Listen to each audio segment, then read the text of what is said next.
Hey guys, it's Bitty Penny. Welcome back to my channel. Today I'm going to show you snippets of how I made these 6 mini albums and the final results, so stick around.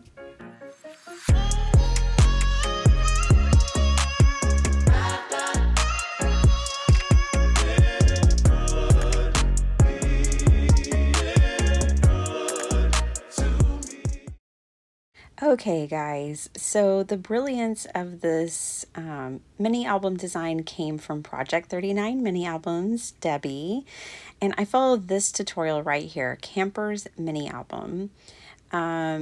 It's just fantastic. It's perfect for 4x6 photographs. And what I loved about it is that each page has a pocket, so it means it can hold even more. I kept my design much more simple than Debbie's because I was making 6 of them all at once. But if you watch her tutorials, she'll give you so many ideas about pockets and flips, and oh my gosh, she is just amazing, you guys. She has made so many mini albums that she's basically an expert. I would consider her one anyways. I'm sure she wouldn't because she's very humble, but I think she's an expert. Anyway, so I have this chipboard. I bought this a while back for this purpose because I had followed a couple of Debbie's mini albums before. They came out successful and I was like, I think I'm going to need some more chipboard. So I cut it down to her measurements. I watched the video once through to get an idea of my project. Then I went back and watched the video again just to get measurements. Of course, I didn't watch the full thing. I just kind of skipped to the areas where I could get all the measurements I needed. I wrote those all down on a piece of paper. Sometimes she'll do the measurements in the description box. I would take a class from Debbie in a heartbeat if she started making classes. Her instruction is just so clear. She doesn't miss any of the details. It's just fantastic. So what I'm doing right now is cutting out my covers and spines for these 6 mini albums. So I was trying to get the most out of my chipboard, and I just had very few. Those were my scraps from one sheet. Very few scraps. And with the scraps I did have, I can make more mini albums, just not the size. So now that I had all 6 of those cut, I grabbed my Recollections black paper and I actually used it all for this project. It wasn't a full 50 pack, but I used every bit of what I had, and so I had to add a bit more. And so she always puts 2 8.5 by 11 sheets of paper together to get the cover done. So that's what I'm doing here. And what I did with my process is I cut all my covers first. So all my chipboard for all of my covers was cut first. Then I did this step and I put 6 covers together like this. And I am just burnishing my paper together. So now I have all 6 of those done. You guys may be wondering like how long it took me to make these journals. I always like to time myself. Here's the instructions I wrote down from watching her video. And I think the next thing I'm going to do is cut all of my pages. But it took about, let me think about it for a minute. It probably took 6 to 8 hours all total. That was every single stitch of it. And some of that's a little bit, slower because I was getting my measurements and, just getting it all together. And there are 6 albums. So I think that's actually really good. So if you just wanted to make one album and not 6 of them, I would say you could make the album depending on your comfort with this kind of project, anywhere from an hour to 2 hours.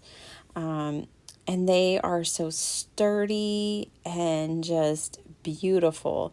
Now, my chipboard weight just says medium. I ordered it off of Amazon, I believe, and I don't know the actual weight of it, but I would pick a sturdy chipboard for this project. I know with a lot of junk journals, we use cereal boxes and stuff. I would not use a cereal box. So here are all of my internal spines that I made all at once. Again, every step I just did everything all at once. So what you saw me doing there was scoring, and then I had to accordion fold those. Now this is the pages. It's very simple. You just do one score down the middle and then a score on the bottom to make our pockets. And I actually scored 2 sheets at one time because I was making 6 albums. There's only 5 pages like this, 5 pocket pages in each album. So if you're only making one, I wouldn't bother doubling up. I had to refill my glue. So this project does use, well, when you're making 6, I used about a bottle of glue. Here's the glue I use. It's pH neutral, PVA. It's a bookbinding glue. I find it on Amazon, and it is the most economical, high quality glue. So I compare this one to Barely Arts glue. Would be a comparison. I'm not saying it's the same formula, and they're not trying to be. This one's been on the market for a very long time, and it's a go-to professional bookbinding glue. But you can get a big bottle of it for like $12, and it fills up these little bottles, which are my old Barely Art bottles, many times. So it's a good value if you're looking for a glue. I love a wet glue. I prefer it. But then I also, for this project, am using a cherry on top double-sided tape, which is my favorite. That stuff sticks. It's not playing around. It's amazing. So I did use some here and there alongside with the glue. And plenty of it. And this glue is fabulous because it will not warp or show through your paper.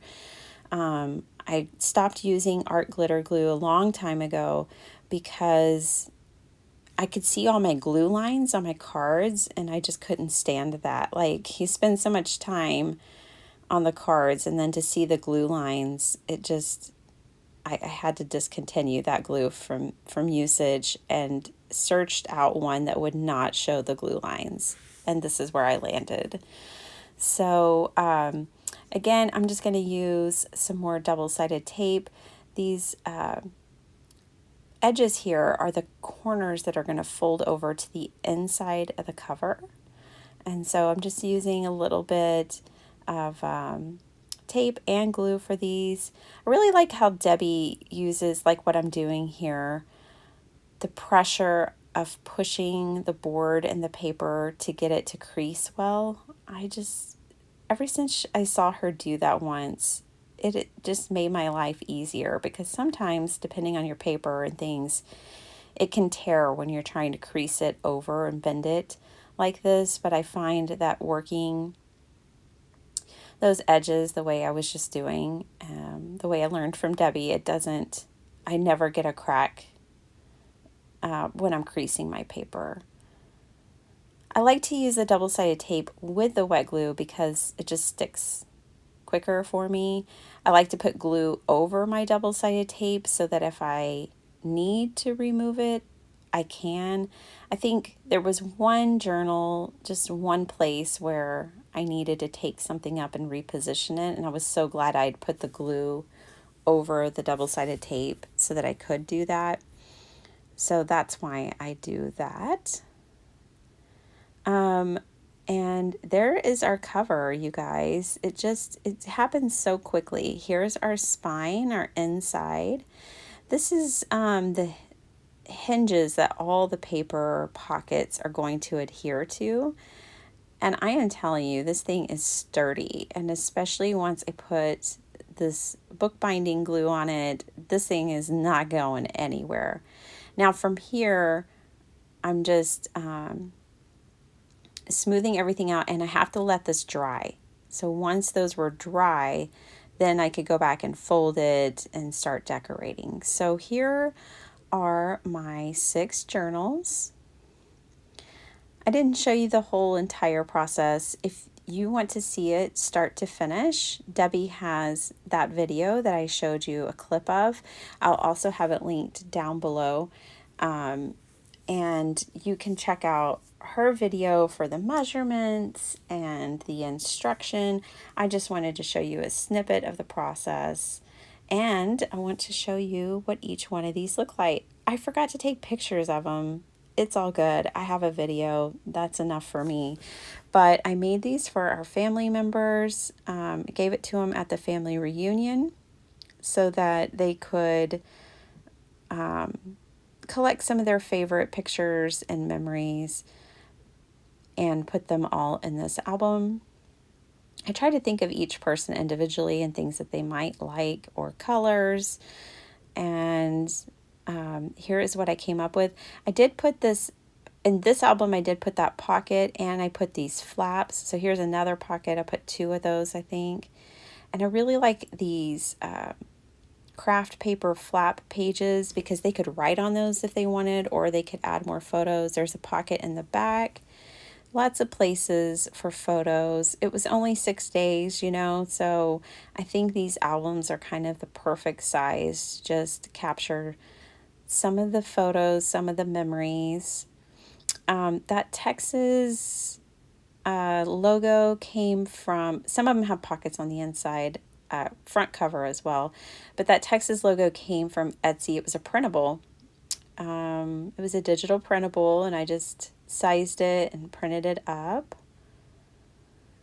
So I hope you guys enjoy this project share. I really had so much fun making these albums. I just thought they were great fun, and I like the results quite a bit. I would encourage you, if you have, a special event or something, or maybe you're trying to think now for Christmas gifts for people, I think that these would make amazing Christmas gifts. You could start crafting now and have a whole heap of them to give as gifts. And Debbie has different sizes.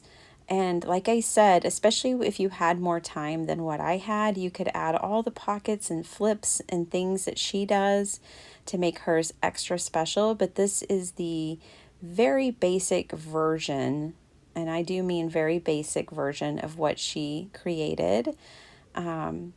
This one was for a family one of our family members who traveled in an RV to come. So I had to put little campers on theirs. This is for a niece who loves purple, so all shades of purple. This is when I had ran out of the black paper as well, so I just started thinking about people's favorite color and went with that for my internal pages. Luckily, I had gotten all my covers done. Debbie always likes to do hers in black, but you don't have to. You could do any number of colors. In fact, I'm going to make another mini album, and I'm just going to use white paper. But I think I'm going to do some ink blending on the edges and play around with it a bit more.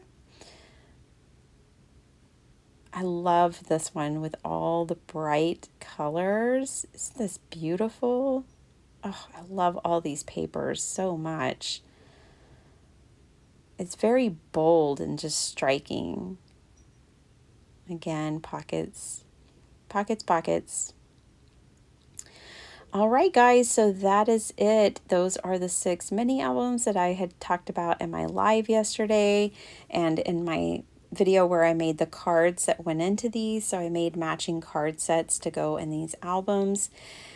Give it a go. Go check out Debbie. Go check out her tutorial, and you can make one of these too. Thanks so much for watching. Catch you next time. Bye.